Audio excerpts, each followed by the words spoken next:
Chapter 24 A House of Cards. I did not return immediately to my patient.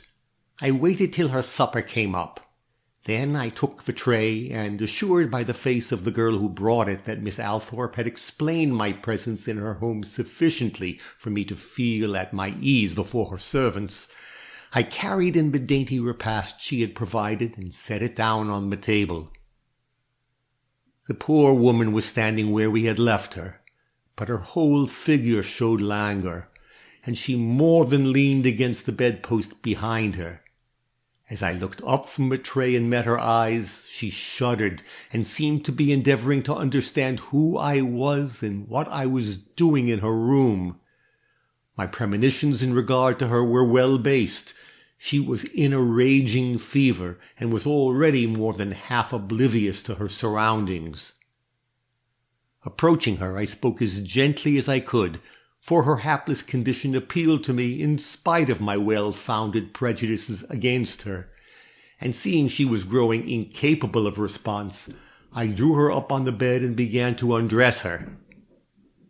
I half expected her to recoil at this, or at least to make some show of alarm, but she submitted to my ministrations almost gratefully, and neither shrank nor questioned me till I laid my hands upon her shoes. Then indeed she quivered, and drew her feet away with such an appearance of terror that I was forced to desist from my efforts or drive her into violent delirium. This satisfied me that Louise Van Burnham lay before me. The scar concerning which so much has been said in the papers would be ever present in the thoughts of this woman as the tell-tale mark by which she might be known, and though at this moment she was on the borders of unconsciousness, the instinct of self-preservation still remained in sufficient force to prompt her to make this effort to protect herself from discovery. I had told Miss Althorpe that my chief reason for intruding upon Miss Oliver was to determine if she had in her possession certain rings supposed to have been taken from a friend of mine, and while this was in a measure true, the rings being an important factor in the proof I was accumulating against her, I was not so anxious to search for them at this time as to find the scar which would settle at once the question of her identity. When she drew her foot away from me then so violently, I saw that I needed to search no farther for the evidence required, and could give myself up to making her comfortable. So I bathed her temples, now throbbing with heat, and soon had the satisfaction of seeing her fall into a deep and uneasy slumber. Then I tried again to draw off her shoes, but the start she gave, and the smothered cry which escaped her, warned me that I must wait yet longer before satisfying my curiosity. So I desisted at once, and out of pure compassion left her to get what good she might from the lethargy into which she had fallen. Being hungry, or at least feeling the necessity of some slight aliment to help me sustain the fatigues of the night, I sat down now at the table and partook of some of the dainties with which Miss Althorpe had kindly provided me, after which I made out a list of such articles as were necessary to my proper care of the patient who had so strangely fallen into my hands, and then, feeling that I had a right at last to indulge in pure curiosity, I turned my attention to the clothing I had taken from the self-styled Miss Oliver. The dress was a simple grey one, and the skirts and underclothing all white, but the latter was of the finest texture and convinced me, before I had given them more than a glance, that they were the property of Howard Van Burnham's wife, for, besides the exquisite quality of the material, there were to be seen on the edges of the bands and sleeves the marks of stitches and clinging threads of lace where the trimming had been torn off, and in one article especially there were tucks such as you see come from the hands of French needlewomen only. This, taken with what had gone before, was proof enough to satisfy me that I was on the right track, and after Crescenza had come and gone with the tray, and all was quiet in this remote part of the house, I ventured to open a closet door at the foot of the bed. A brown silk skirt was hanging within, and in the pocket of that skirt I found a purse so gay and costly that all doubt vanished as to its being the property of Howard's luxurious wife. There were several bills in this purse amounting to about $15 in money, but no change and no memoranda, which latter seemed a pity. Restoring the purse to its place and the skirt to its peg, I came softly back to the bedside and examined my patient still more carefully than I had done before.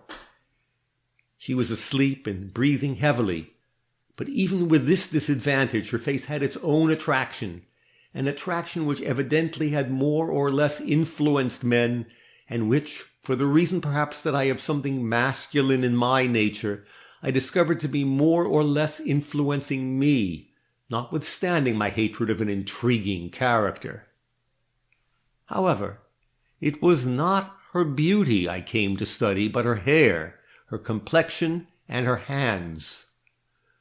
The former was brown, the brown of that same lock I remember to have seen in the jury's hand at the inquest, and her skin, where fever had not flushed it, was white and smooth. So were her hands, and yet they were not a lady's hands. That I noticed when I first saw her. The marks of the rings she no longer wore were not enough to blind me to the fact that her fingers lacked the distinctive shape and nicety of Miss Southorpe's, say, or even of the Mrs. Van Burnham, and though I do not object to this, for I like strong-looking, capable hands myself, they served to help me understand the face, which otherwise would have looked too spiritual for a woman of the peevish and self-satisfied character of Louise Van Burnham. On this innocent and appealing expression she had traded in her short and none too happy career, and as I noted it, I recalled a sentence in Miss Ferguson's testimony in which she alluded to Mrs. Van Burnham's confidential remark to her husband upon the power she exercised over people when she raised her eyes in entreaty towards them. "Am I not pretty," she had said, "when I am in distress in looking up in this way?" It was the suggestion of a scheming woman, but from what I had seen and was seeing of the woman before me, I could imagine the picture she would thus make, and I do not think she overrated its effects. Withdrawing from her side once more, I made a tour of the room. Nothing escaped my eyes, nothing was too small to engage my attention. But while I failed to see anything calculated to shake my confidence in the conclusions I had come to, I saw but little to confirm them. This was not strange, for, apart from a few toilet articles and some knitting work on a shelf, she appeared to have no belongings, everything else in sight being manifestly the property of Miss Althorpe. Even the bureau drawers were empty, and her bag, found under a small table, had not so much in it as a hairpin, though I searched it inside and out for her rings, which I was positive she had with her, even if she dared not wear them. When every spot was exhausted, I sat down and began to brood over what lay before this poor being, whose flight and the great effort she made at concealment proved only too conclusively the fatal part she had played in the crime for which her husband had been arrested. I had reached her arraignment before a magistrate, and was already imagining her face with the appeal in it which such an occasion would call forth, when there came a low knock at the door, and Miss Althorpe re-entered. She had just said good night to her lover, and her face recalled to me a time when my own cheek was round and my eye was bright, and, well, what is the use of dwelling on matters so long buried in oblivion? A maiden woman, as independent as myself, need not envy any girl the doubtful blessing of a husband. I chose to be independent, and I am, and what more is there to be said about it? Pardon the digression. "Is Miss Oliver any better?" asked Miss Althorpe. "And have you found—" I put up my finger in warning. Of all things it was most necessary that the sick woman should not know my real reason for being there. "She is asleep," I answered quietly, "and I think I have found out what is the matter with her." Miss Althorpe seemed to understand. She cast a look of solicitude towards the bed and then turned towards me. "I cannot rest," said she, "and will sit with you for a little while if you don't mind." I felt the implied compliment keenly. "You can do me no greater favor," I returned. She drew up an easy-chair. "That is for you," she smiled, and sat down in a little low rocker at my side. But she did not talk. Her thoughts seemed to have recurred to some very near and sweet memory, for she smiled softly to herself and looked so deeply happy that I could not resist saying, "These are delightful days for you, Miss Althorpe." She sighed softly, how much a sigh can reveal, and looked up at me brightly. I think she was glad I spoke. Even such reserved natures as hers have their moments of weakness, and she had no mother or sister to appeal to. "Yes," she replied, "I'm very happy, happier than most girls are. I think just before marriage. It's such a revelation to me, this devotion and admiration from one I love. I've had so little of it in my life. My father—" She stopped. I knew why she stopped. I gave her a look of encouragement. "People have always been anxious for my happiness and have warned me against matrimony since I was old enough to know the difference between poverty and wealth. Before I was out of short dresses, I was warned against fortune-seekers. It was not good advice.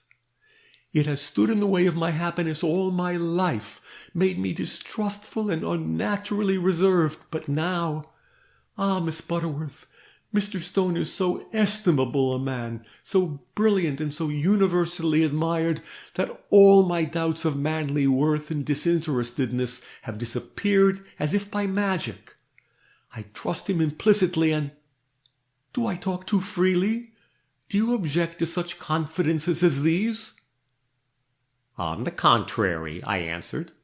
I liked Miss Althorpe so much, and agreed with her so thoroughly in her opinion of this man, that it was a real pleasure to me to hear her speak so unreservedly. "We are not a foolish couple," she went on, warming with the charm of her topic till she looked beautiful in the half-light thrown upon her by the shaded lamp. "We are interested in people and things, and get half our delight from the perfect congeniality of our natures. Mr. Stone has given up his club and all his bachelor pursuits since he knew me, and— Oh, love, if at any time in my life I have despised thee, I did not despise thee then."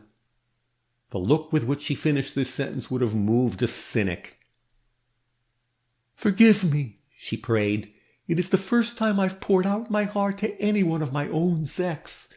It must sound strange to you, but it seemed natural while I was doing it, for you looked as if you could understand."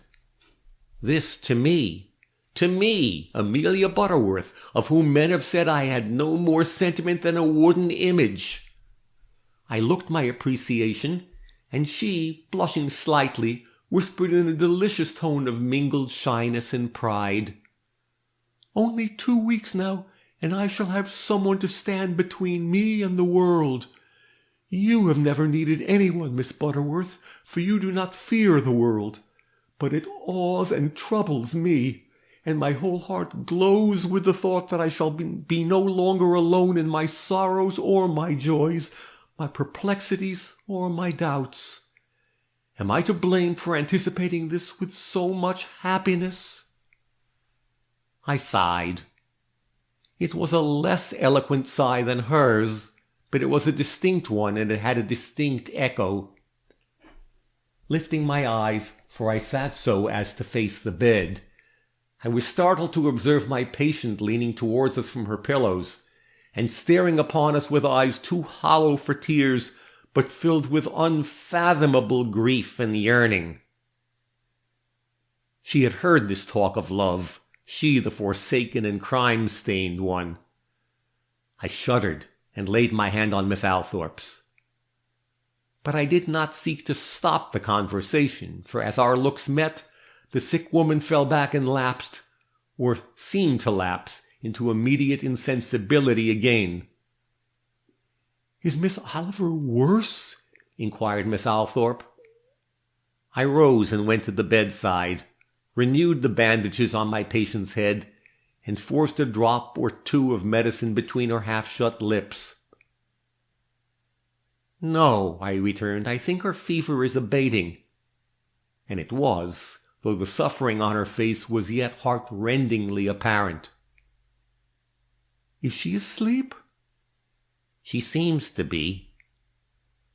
Miss Althorpe made an effort. "Am I not going to talk any more about myself?" Then as I came back and sat down by her side, she quietly asked, "What do you think of the Van Burnham murder?" Dismayed at the introduction of this topic, I was about to put my hand over her mouth, when I noticed that her words had made no evident impression upon my patient, who lay quietly and with a more composed expression than when I left her bedside. This assured me, as nothing else could have done, that she was really asleep, or in that lethargic state which closes the eyes and ears to what is going on. "I think," said I, "that the young man Howard stands in a very unfortunate position. Circumstances certainly do look very black against him." "It is dreadful, unprecedentedly dreadful. I do not know what to think of it all. The Van Burnhams have borne so good a name, and Franklin especially is held in such high esteem. I don't think anything more shocking has ever happened in this city. Do you, Miss Butterworth? You saw it all, and should know. Poor, poor Mrs. Van Burnham." "She is to be pitied," I remarked, my eyes fixed on the immovable face of my patient. "When I heard that a young woman had been found dead in the Van Burnham mansion," Miss Althorpe pursued with such evident interest in this new theme that I did not care to interrupt her unless driven to it by some token of consciousness on the part of my patient, "my thoughts flew instinctively to Howard's wife. Though why I cannot say, for I never had any reason to expect so tragic a termination to their marriage relations. And I cannot believe now that he killed her. Can you, Miss Butterworth? Howard has too much of the gentleman in him to do a brutal thing, and there was brutality as well as adroitness in the perpetration of this crime. Have you thought of that, Miss Butterworth?" "Yes," I nodded. "I have looked at the crime on all sides." "Mr. Stone," said she, "feels dreadfully over the part he was forced to play at the inquest. But he had no choice. The police would have his testimony." "That was right," I declared. "It has made us doubly anxious to have Howard free himself. But he does not seem able to do so. If his wife had only known—" Was there a quiver in the lids I was watching? I half raised my hand, and then I let it drop again, convinced that I'd been mistaken. Miss Althorpe at once continued. "She was not a bad-hearted woman, only vain and frivolous. She'd set her heart on ruling in the great leather merchant's house, and she did not know how to bear her disappointment. I have sympathy for her myself. When I saw her—" "Saw her?" I started, upsetting a small work-basket at my side, which for once I did not stop to pick up. "You have seen her?" I repeated, dropping my eyes from the patient to fix them in my unbounded astonishment on Miss Althorpe's face. "Yes, more than once. She was—if she were living I would not repeat this—a nursery governess in a family where I once visited. That was before her marriage, before she had met either Howard or Franklin Van Burnham." I was so overwhelmed that for once I found difficulty in speaking.